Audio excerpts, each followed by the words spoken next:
The beginning of addiction is never in the bottle, nor in the substance, nor even in the first act of excess. It begins in the quiet corridors of childhood, where the psyche learns its first spell of survival. You see, a child does not merely experience pain, he absorbs it as truth. When love is absent, the child does not conclude that the parent is incapable of love. The child concludes, I am unworthy of it. This is the first lie that roots itself in the soul, and from this single seed grows a forest of longing, shame, and hunger that we later call addiction. Every compulsion is a continuation of that early misinterpretation, a cry to rewrite the first story the soul ever told itself. When the infant cries and no one comes, the cry turns inward. The psyche, unable to change the outer world, changes its inner one. It splits like a mirror, shattering under too much pressure. One part continues to live on the surface, learning to smile, to perform, to adapt. The other retreats into the depths, holding the unbearable truth that life is not safe.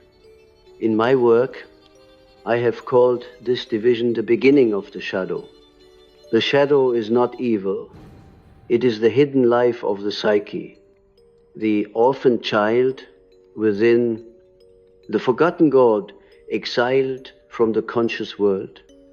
And when that shadow is not integrated, when the adult refuses to feel what the child once felt, it begins to act out its pain in symbols. Addiction is one of those symbols, a living metaphor of the lost self trying to return. I once said that the psyche has a natural drive toward wholeness, an instinct as real as hunger or sex. But when that instinct is blocked by trauma, the energy of life itself becomes contaminated with desperation. The libido, unable to flow toward creation, turns toward anesthesia. It seeks the shortest route back to unity, even if it must pass through destruction. That is why addiction feels both alive and deadly at once. It is the soul's rebellion against numbness, its attempt to awaken through intoxication. The addict drinks not to die, but to remember what it once meant to feel. Trauma, in its most subtle form, is not violence, it is disconnection. It is the moment the soul calls out and receives no echo. The child learns to silence its own music. Over years, this silence crystallizes into character traits: perfectionism, control, apathy, charm, intellect, all masks designed to hide the ancient wound of invisibility. But beneath these masks, the lost fragments of the psyche remain alive, whispering through symptoms, through dreams, through the trembling hands of the addict. What we call relapse is often the unconscious trying to remind the conscious mind, you have forgotten me again. Every addiction hides a myth. The alcoholic drinks to restore the warmth of the lost mother. The gambler plays with fate because he never felt the presence of a reliable father. The lover who cannot stop searching for new bodies is looking for the original embrace that never came. Each compulsion carries a secret theology, an attempt to recreate the lost paradise of belonging. Addiction is not about pleasure, it is about worship. The addict bows before the altar of absence, hoping that repetition will summon the God who left too soon. Let me tell you this: the unconscious is not a place of darkness. It is a place of memory. It holds not only what was forgotten, but what was too sacred to be lived consciously at the time. The trauma of childhood is often the exile of the sacred, a child's pure sensitivity, his natural capacity for wonder, empathy. Imagination is often too much for a world built on control, so he hides it, buries it, and calls that burial safety. But the sacred cannot remain buried forever. It will rise, often in distorted forms.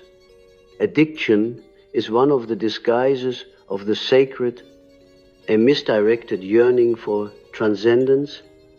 The drug becomes a false sacrament, the ritual through which the soul tries to taste infinity again. I have often met people who despised themselves for their addiction, who called it weakness, moral failure, or sin. But I tell you, it is not sin that brings a man to his knees. It is longing. Addiction is longing that has lost its compass. It is the ancient call of the soul that once knew unity and now aches for it again. But instead of seeking inward, the psyche projects its hunger outward onto substances. People, work, religion, even God conceived as an external object, and thus begins the endless chase, the spiral of hope and despair. The more one seeks outside, the farther one moves from the inner source. The psyche, like the universe, moves by archetypal law. What is split must seek reunion. What is forgotten must be remembered. When childhood trauma severs part of the self, the rest of life becomes an unconscious pilgrimage toward that lost part. Every love, every addiction, every dream, every failure is a signpost pointing back to the original separation. The addict is not a sinner, but a seeker. He has simply mistaken the direction of the sacred. There is a peculiar truth. The opposite of addiction is not sobriety, it is connection. The antidote to fragmentation is not restraint, but integration. You cannot heal the wound by cutting off the part that hurts. You must enter it, feel it, and redeem it through consciousness. When I say consciousness, I do not mean intellect. The intellect observes but does not heal. Healing requires participation of the whole being, the mind that understands, the heart that feels, and the body that remembers. Only when all three speak the same truth does the soul begin to mend. I have seen in my patients that recovery begins the moment the addict realizes he was never addicted to the substance, but to the feeling it promised. What he sought was not alcohol, but warmth, not the high, but the loss of separation, not sex, but the sacred intimacy of being seen. The substance is the symbol, the meaning is what must be reclaimed. When the symbol is mistaken for the sacred itself, it becomes idolatry, and idolatry always ends in despair. The modern world treats addiction as a malfunction, a neurochemical misfire, a statistical probability, but numbers cannot measure the weight of loneliness, science dissects the symptom but cannot touch the soul. Addiction is a spiritual event. It is the language of a psyche trying to speak in a world that no longer listens to symbols. You cannot cure addiction with punishment or willpower, because you cannot command the unconscious by decree. You must invite it. You must listen. The soul is not conquered. It is courted. Imagine a dream. A man stands before a well. At the bottom, a faint light glows. He lowers a bucket, but when he pulls it up, it is full of sand. He tries again and again, faster each time. Desperate, sweating, the bucket breaks and the light below flickers. Finally, in exhaustion, he sits by the well and begins to weep. Only then does the water rise to meet him. This is the dream of every addict. The harder one tries to grasp the light through control.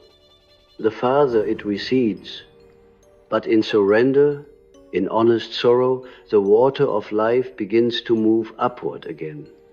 We must redefine what it means to heal.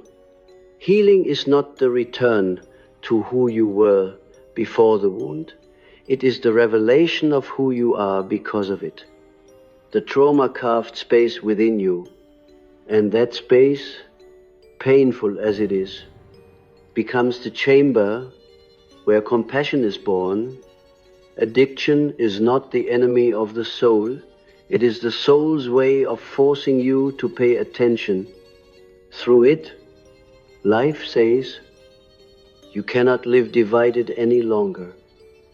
And so, the fall becomes initiation. The breakdown becomes the doorway to individuation. The process is not gentle. To meet your shadow is to meet the parts of you that once believed they had to die for you to survive. The inner child who was told to be silent, to be strong, to be pleasing, he must be found again. Not as a memory, but as a living presence.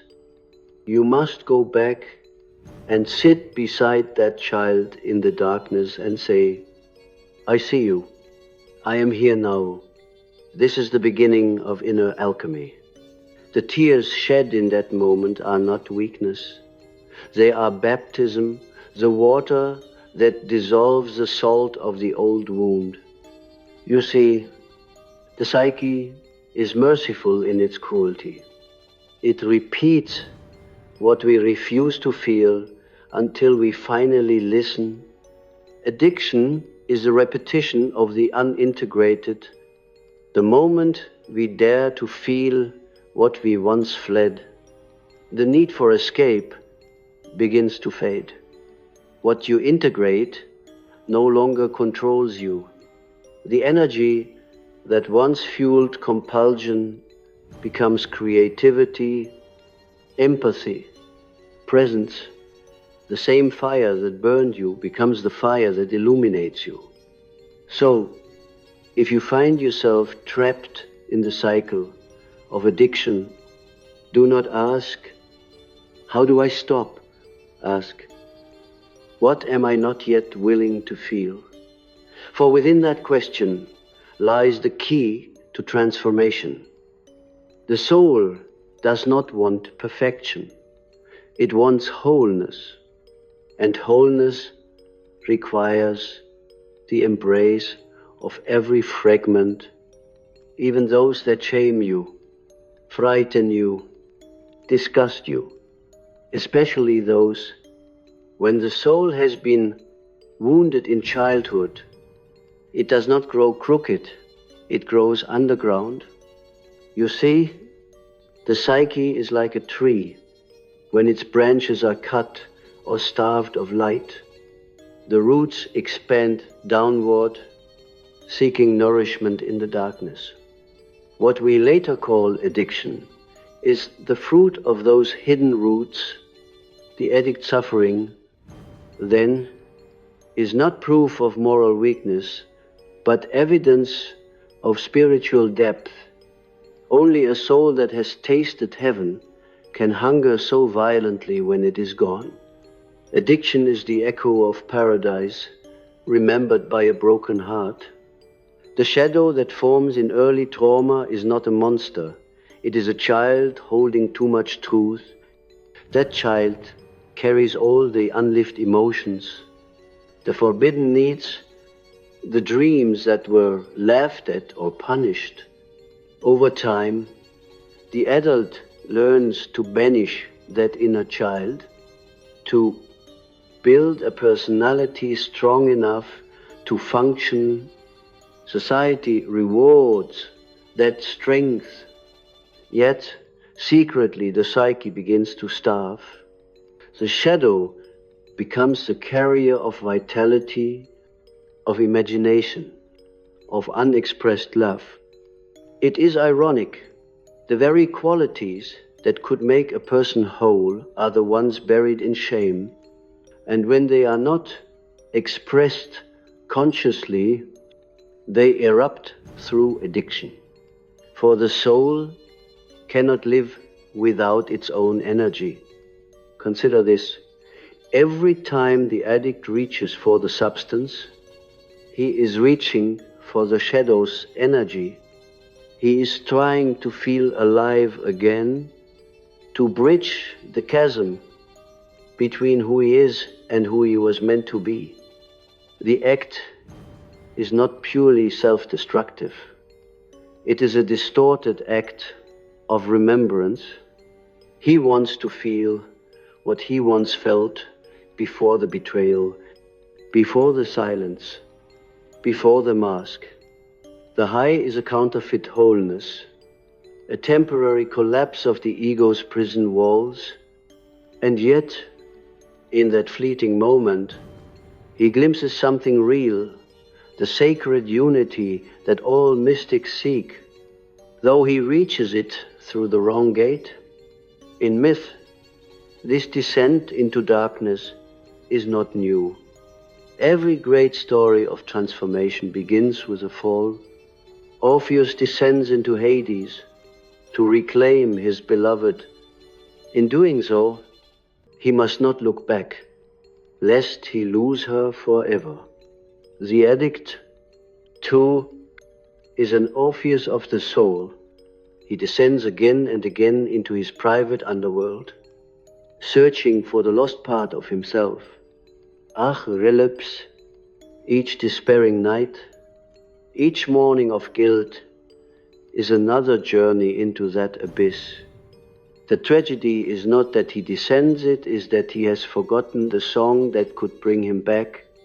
You see, healing requires remembering the music of the soul, the original vibration of innocence that existed before the wound. The drug silences pain, but also silences that music. So the true recovery is not abstinence alone.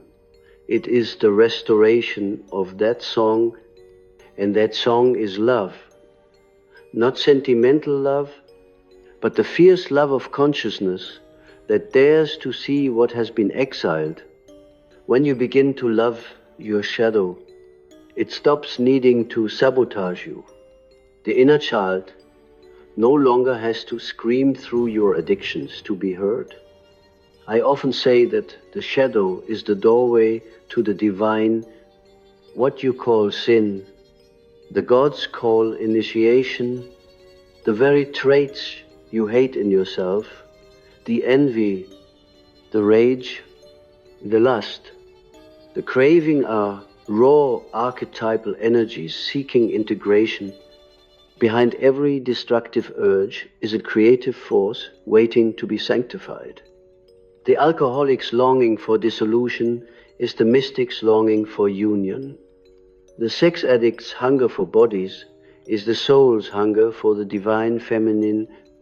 The workaholic's obsession with control is the ego's parody of the divine order. Each addiction, when seen symbolically, points to a God forgotten, a temple abandoned. To heal is to return to that temple, not as a slave, but as a priest. When I spoke of the individuation process, I meant precisely this: the slow transformation of compulsion into consciousness. Individuation is not the creation of a new self, but a remembering of the original one. The psyche seeks to make the unconscious conscious, to bring light into the dark corners where the wounded child hides. But this cannot be done by force. You cannot drag the shadow into daylight. It must be invited like a frightened animal, with patience and reverence. To rush the process is to repeat the original trauma of intrusion. Healing is a form of listening, a sacred waiting until the hidden parts of you feel safe enough to speak. Let us not romanticize pain. However, suffering does not automatically awaken consciousness. It can destroy as easily as it can transform. What makes the difference is meaning. The psyche can endure almost anything if it knows why it must. Addiction becomes destructive when the pain has no voice, when it is merely endured rather than understood. But when one begins to see the symbolism of suffering, the very act of awareness begins to transmute it. This is the alchemy of the soul. What was once poison becomes medicine when seen through the eyes of meaning. Imagine, if you will, a dream. A woman carries a jar of honey across a desert. Each time she grows thirsty, she drinks from the jar, but the sweetness only makes her thirst worse. At last, in despair, she smashes the jar upon the ground. The honey spills and attracts bees. The bees sting her, yet as they do, they lead her to a hidden oasis nearby. This is the process of addiction and recovery. The honey is pleasure, the sweetness that first nourishes, then enslaves. The stings are the consequences that drive consciousness toward the deeper source of life. The oasis is integration, the rediscovery of the living water. Within, we must recognize that addiction is a rite of passage gone astray. In ancient cultures, the young were initiated through ritual pain and symbolic death, so they could encounter the spiritual dimension of existence consciously. In our modern world, that initiation has vanished. The psyche still longs for transformation, but without sacred containers, it turns to substances, intensity, and self-destruction to simulate the sacred experience. The addict's craving is an initiation without a guide. He has entered the underworld without Hermes to lead him. Thus, his suffering is not meaningless. It is the call for a missing ritual, the hunger for initiation that only awareness can complete. To walk the path of healing, then, is to complete that initiation. One must go consciously where addiction once dragged him unconsciously. One must descend into the same darkness, but this time, with light in hand, the very memories once avoided become the sacred texts of transformation. The tears become prayers. The trembling becomes testimony. Each confrontation with the shadow becomes a step toward the center of the self, the inner archetype of wholeness that unites all opposites. In this sacred descent, humility is the key. The ego must kneel before the vastness of the unconscious. It must accept that it is not the master of the house, but the guest. The unconscious is not chaotic. It is the deeper order of life that the ego has not yet understood. Addiction humbles the ego by showing it the limits of control. When a person admits powerlessness, it is not defeat. It is surrender to the greater intelligence of the psyche. In that surrender, something miraculous happens. Grace begins to move. Grace is the language of the self reaching out to the fragmented ego, saying, "Come home." But grace does not erase the shadow, it integrates it. You will still feel the hunger, the loneliness, the impulse. They are part of you. The difference is that now they will no longer own you.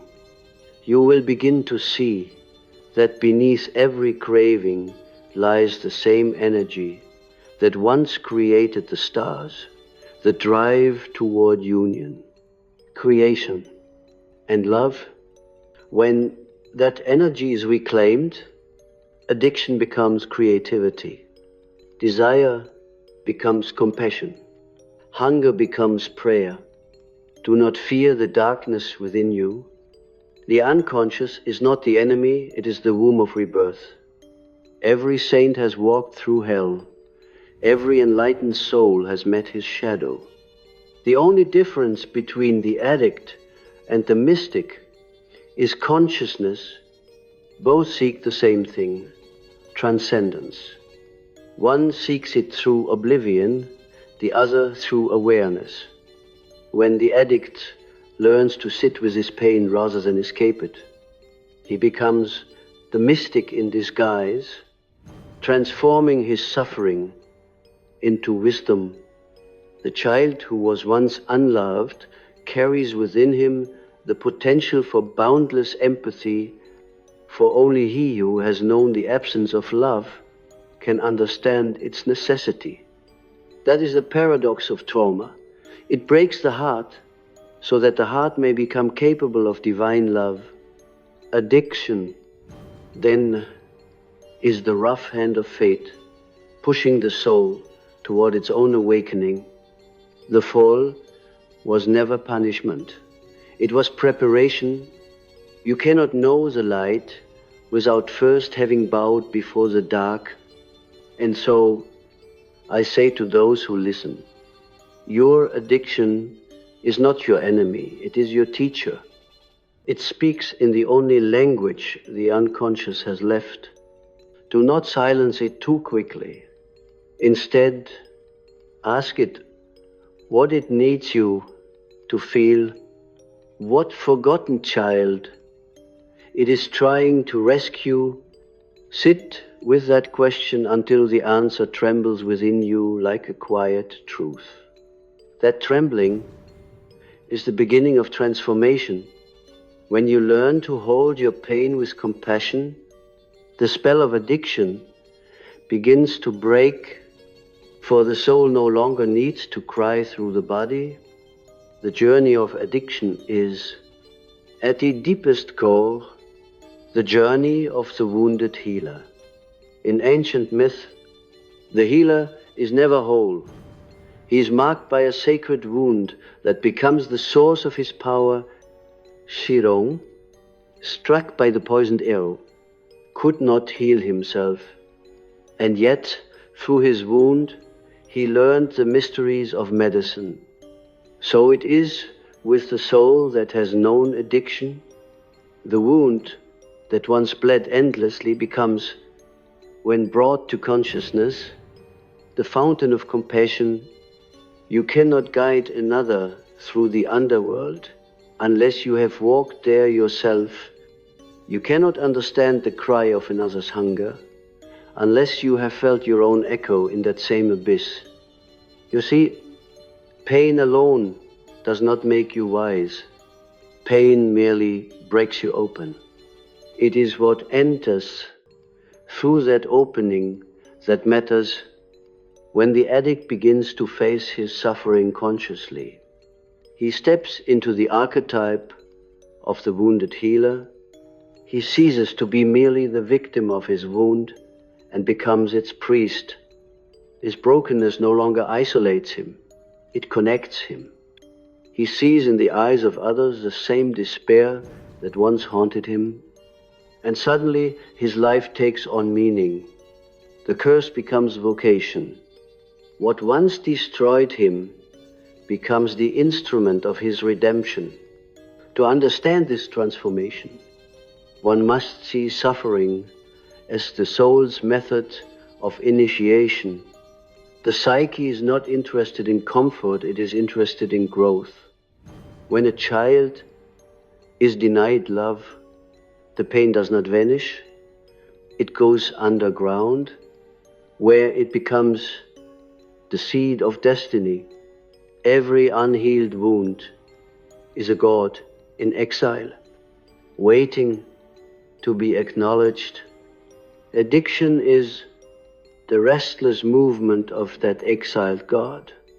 But when the addict turns toward the pain with awareness, when he looks not for escape but for understanding, the god begins to return. That is why true healing feels sacred. It is the moment the divine re-enters consciousness. I have often said that there is no coming to consciousness without pain. People will do anything, no matter how absurd, to avoid facing their own soul. They will turn to alcohol, drugs, fanaticism, work, even spiritual systems, as long as it keeps them from feeling the terror of the inner abyss. But the abyss is not death, it is transformation.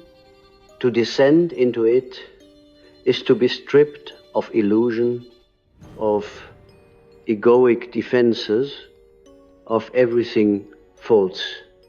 It is the death before rebirth, the alchemical nigredo, the black stage in which the old form dissolves so that the new may emerge. Addiction, in this sense, is an unconscious initiation into death and rebirth.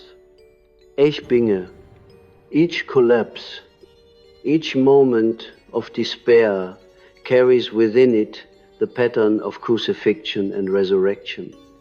The addict dies to himself repeatedly, yet without awareness, and so the cycle repeats endlessly. Only when he accepts the death consciously, when he stops running from the shadow, does the resurrection begin. The descent must be honored, for it is the doorway to individuation. Without the fall, there can be no ascent. Without darkness, no light can reveal itself. Let us not forget that the substance, the behavior, the obsession, they are not random choices. They are archetypal symbols. The alcoholic seeks the liquid element, the flow, the return to the maternal womb. The gambler flirts with chance, the archetype of fate, hoping to feel chosen by destiny. The sex addict seeks fusion with the divine feminine, the lost anima within himself. The compulsive eater longs for nourishment that was once emotional, now projected onto food. Each addiction hides a mythic longing. The psyche speaks in symbols, and addiction is its distorted poetry. When the addict begins to see his behavior symbolically, he moves from shame to meaning. Shame isolates. meaning connects. You cannot heal through condemnation, for condemnation freezes the psyche in guilt. Only understanding melts it into transformation. That is why the first step toward recovery is not judgment, but curiosity. The addict must become the analyst of his own soul, asking not, what is wrong with me, but what am I trying to express? The answer will not come from logic. It will rise like a dream from the depths, carrying both pain and revelation.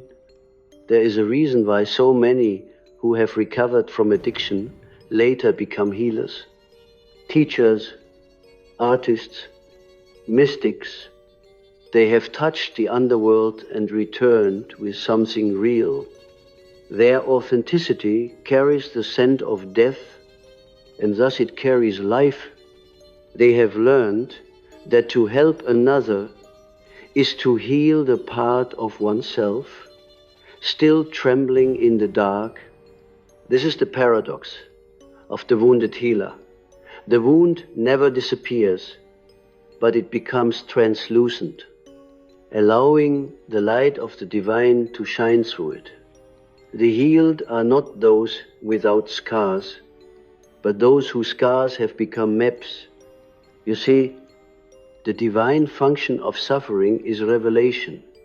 It reveals what is false, what cannot endure.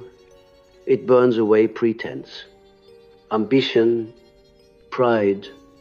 It leaves you naked before the truth of your own dependency, not on substances, but on the eternal source of meaning itself. The addict's desperate need for the substance is a parody of the soul's true dependency on God, or what I call the self's, the central archetype of wholeness. When man forgets this divine dependency, he transfers it to objects of the world. Thus, he becomes addicted not to pleasure, but to substitutes for the sacred. In this light, addiction is a misplaced act of worship. The addict kneels before a false altar, pouring his devotion into matter, hoping it will deliver transcendence. He does not sin. He misdirects. He seeks God in the bottle, in the pill, in the glowing screen. In the embrace of a stranger, he seeks eternity in time, but the true home of the infinite lies within, in the silence of the self. That is why every recovery, in its deepest form, is a spiritual awakening. To be free from addiction is not merely to abstain it, is to rediscover the inner temple where the divine dwells. The modern world, obsessed with control and image, despises this kind of surrender. It teaches us to master life, not to be mastered by mystery. Yet the psyche has its own laws, older than civilization, wiser than reason. When we violate those laws, when we suppress emotion, deny shadow, sever spirit from matter, the psyche rebels. Addiction is that rebellion. It is life trying to balance itself through crisis. The cure is not domination, but reconciliation. You cannot conquer what you refuse to understand. You must make peace with your own depths. To make peace, one must forgive. Forgiveness is not forgetting. It is remembering without hatred. The addict must forgive the parents who could not love, the world that could not see, and finally, himself for all the ways he tried to survive. Forgiveness is not a moral act, it is an alchemical one. It transforms bitterness into wisdom, victimhood into vision. The heart that forgives becomes spacious enough to hold both the darkness and the light. And that spaciousness is what we call grace. Grace, however, cannot be earned. It arrives when the ego finally exhausts itself, when every strategy fails, when the soul falls to its knees and whispers, "I cannot do this alone." In that moment, something ancient stirs, a presence beyond comprehension, the self rising from the depths. This presence does not save you from pain, it walks with you through it. It does not erase the past, it transfigures it. The memories remain, but they lose their poison. The same images that once triggered despair now evoke compassion. The unconscious becomes not a battlefield, but a garden. When the addict reaches this stage, the need for the substance begins to fade naturally. Like a fever breaking after long illness, the craving no longer holds the same spell because the wound beneath it has been touched by awareness. He realizes that the drug was never the enemy, it was the messenger. And once the message is received, the messenger can rest. At this point, the addict becomes a vessel of transformation for others.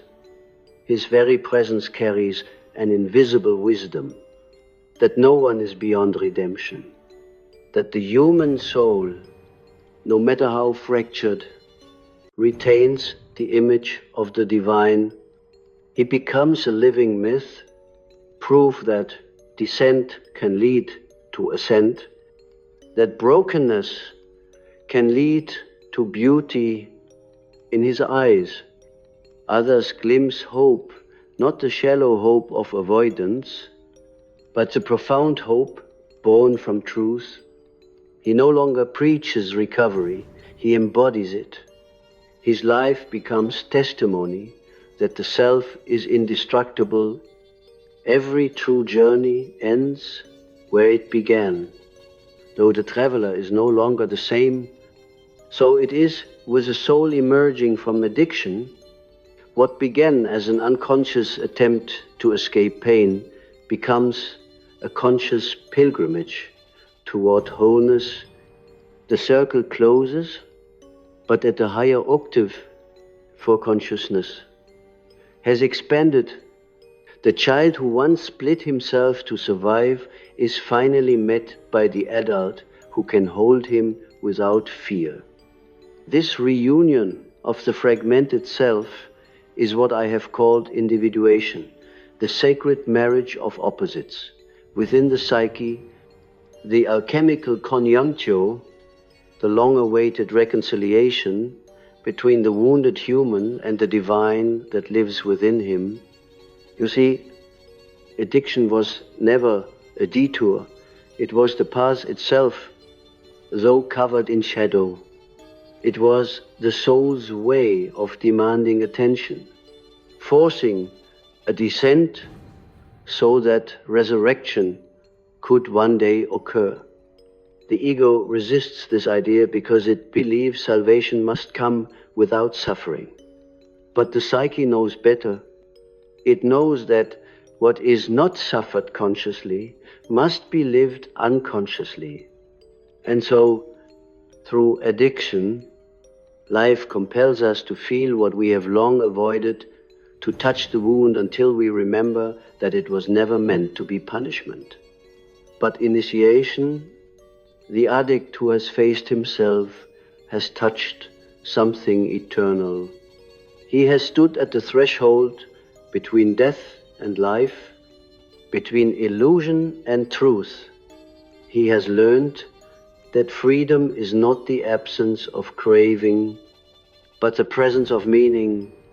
What once enslaved him now serves as his teacher, reminding him daily of the delicate balance between surrender and control. He walks differently now, not with pride, but with reverence.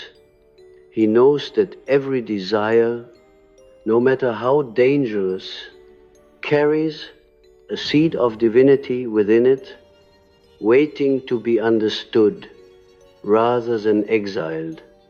The final stage of this transformation is the awakening of the self, the archetype of wholeness, the inner image of God that unites all opposites. The self does not erase the past, it redeems it. The same energy that once expressed itself through destruction now flows into creation. The individual becomes a conduit for life rather than a battleground.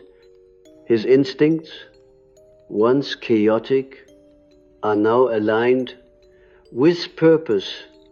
His emotions, once feared, are now honored as guides. The conscious and unconscious no longer war with each other. They converse like old friends who have remembered their bond.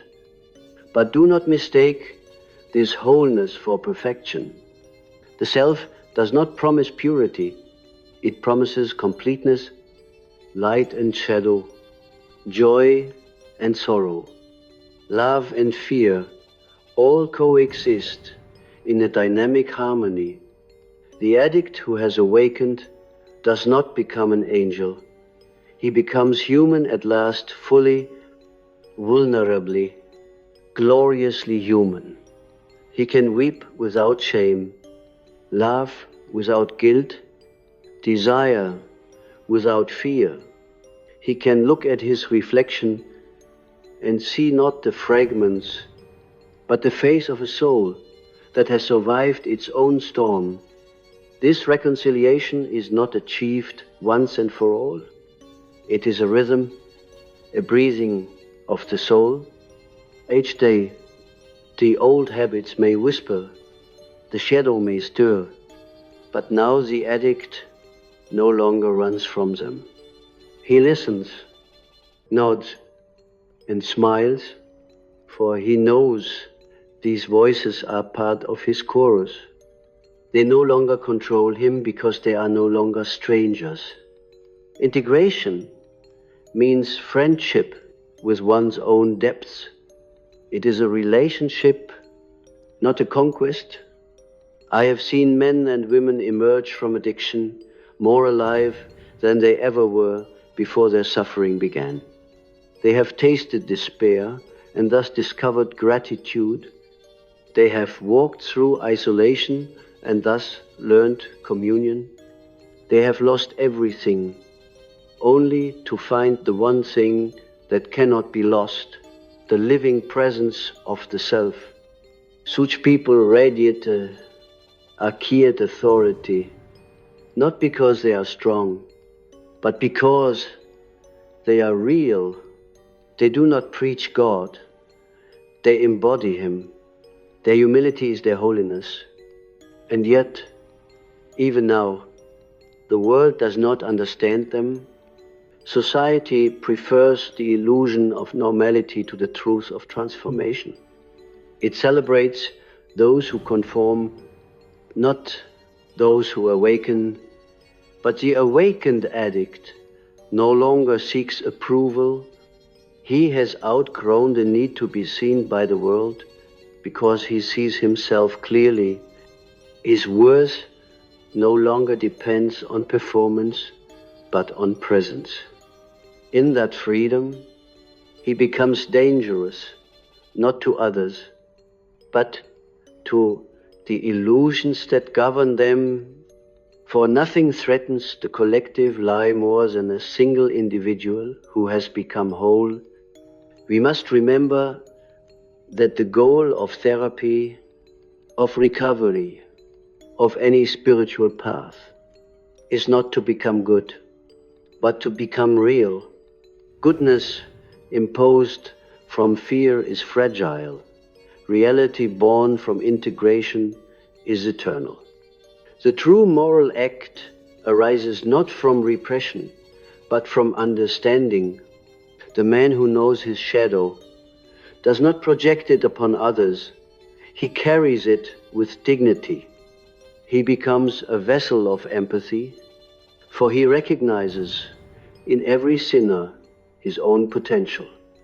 The addict who has faced his inner abyss becomes incapable of cruelty because he knows how pain feels from the inside. It is through such people that the world slowly heals. They carry the collective shadow not as burden, but as offering. They walk among us as silent initiates, reminding us that suffering is not meaningless, that every descent conceals a hidden ascent. In them, humanity rediscovers its forgotten depth. They are the proof that the divine is not elsewhere, not above us, but within the very places we fear to look. There is one more paradox to consider. The wound never truly closes. The healed addict will still feel the ache at times, the echo of the old hunger, the memory of the void, but that ache is no longer his enemy. It is his companion. It keeps him humble, awake, attuned to the mystery. It reminds him that to live is to long, to seek, to never fully arrive. For the divine is not a static perfection, but an eternal becoming. The soul evolves through longing, and longing itself is the proof that we belong to something infinite. In the end, addiction was not a curse, but a calling, a brutal, beautiful teacher that tore open the illusion of control so that love could enter. The substances, the compulsions, the rituals, all of them were misplaced prayers, clumsy attempts to touch the sacred. Now, through awareness, the addict realizes he was never seeking the drug. He was seeking himself. He was seeking the lost God within, and in finding him, he discovers that the journey was never about escape, but about return. And so, to those still wandering in the desert of compulsion, I say this: your suffering is not meaningless. The pain you feel is the pressure of your own soul trying to be born. Do not curse your craving. It is the compass pointing home. Beneath every addiction lies a sacred hunger. And that hunger, when sanctified, becomes the fire of transformation. Let it burn away the false until only truth remains. Walk with patience. Descend with courage. Hold the child within you as you would hold something divine. For you are not broken, you are becoming.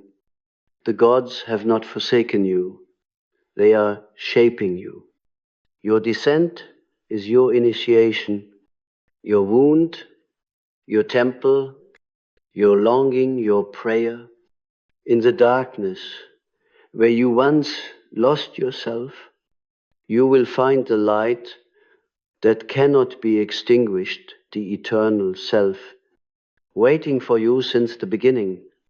And when that moment comes, when you see that every fragment was holy, that every fall was grace, you will understand what addiction was always trying to teach you, that you were never searching for the drug, the thrill, or the escape. You were searching for the face of God reflected in your own broken mirror, and now, at last, You can see it